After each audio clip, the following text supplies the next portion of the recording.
This was Donald Trump's first tour of the Palace Museum in 2017, otherwise known as the Forbidden City in Beijing, which is also China's top leader Xi Jinping's favorite museum. Now he's not only visiting museums himself, but calling on the whole country to join him, which sparks a nationwide fever over museums. When the crowds are flooding into the galleries, the exhibitions, some doubts, however, are heard on the internet. China is pushing the museum boom to strengthen patriotic education, create national unity, and the most important, to consolidate state ideology. Well, I should say museums play roles more than that, anywhere.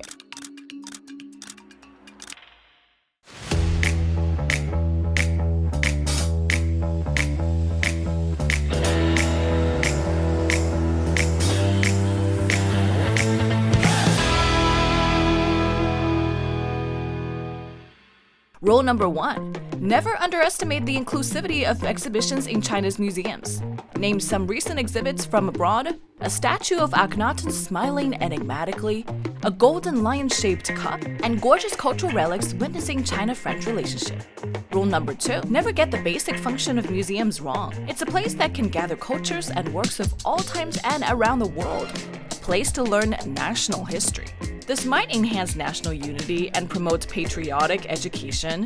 U.S. museums display artifacts of the American Revolutionary War. The history of the Louvre Museum highlights the French spirit of liberty, equality, fraternity. And the Acropolis Museum in Athens replicates the glory of ancient Greece.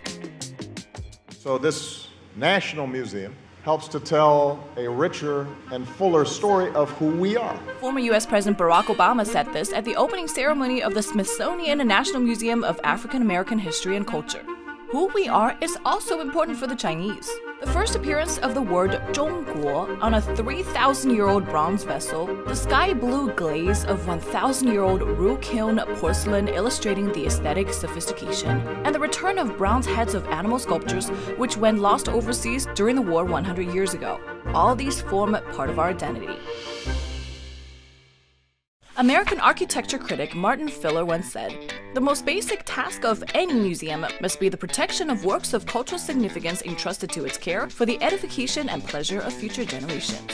No longer required because this is now in a medical school. However, in a 2016 report, more than 2/3 of the leading colleges and universities in the US do not require students pursuing a degree in history to take a single course in American history, which drew an immediate backlash from the people.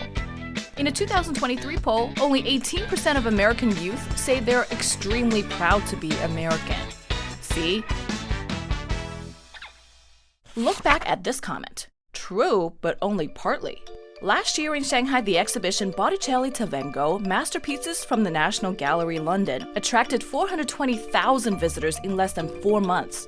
But again, rule number 3, never place Chinese and Western cultures in opposition.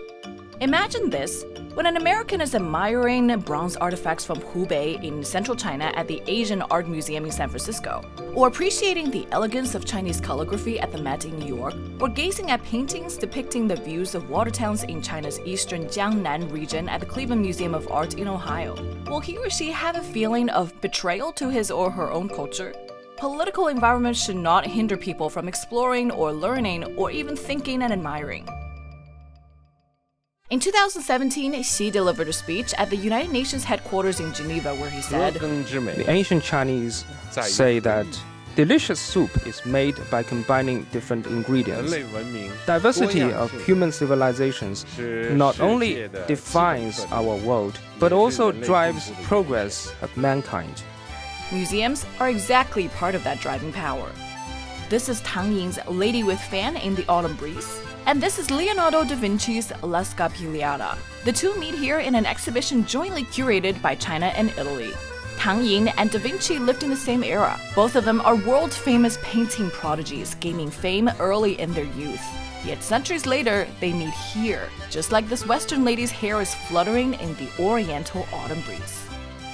Let museums be museums, let there be history and beauty.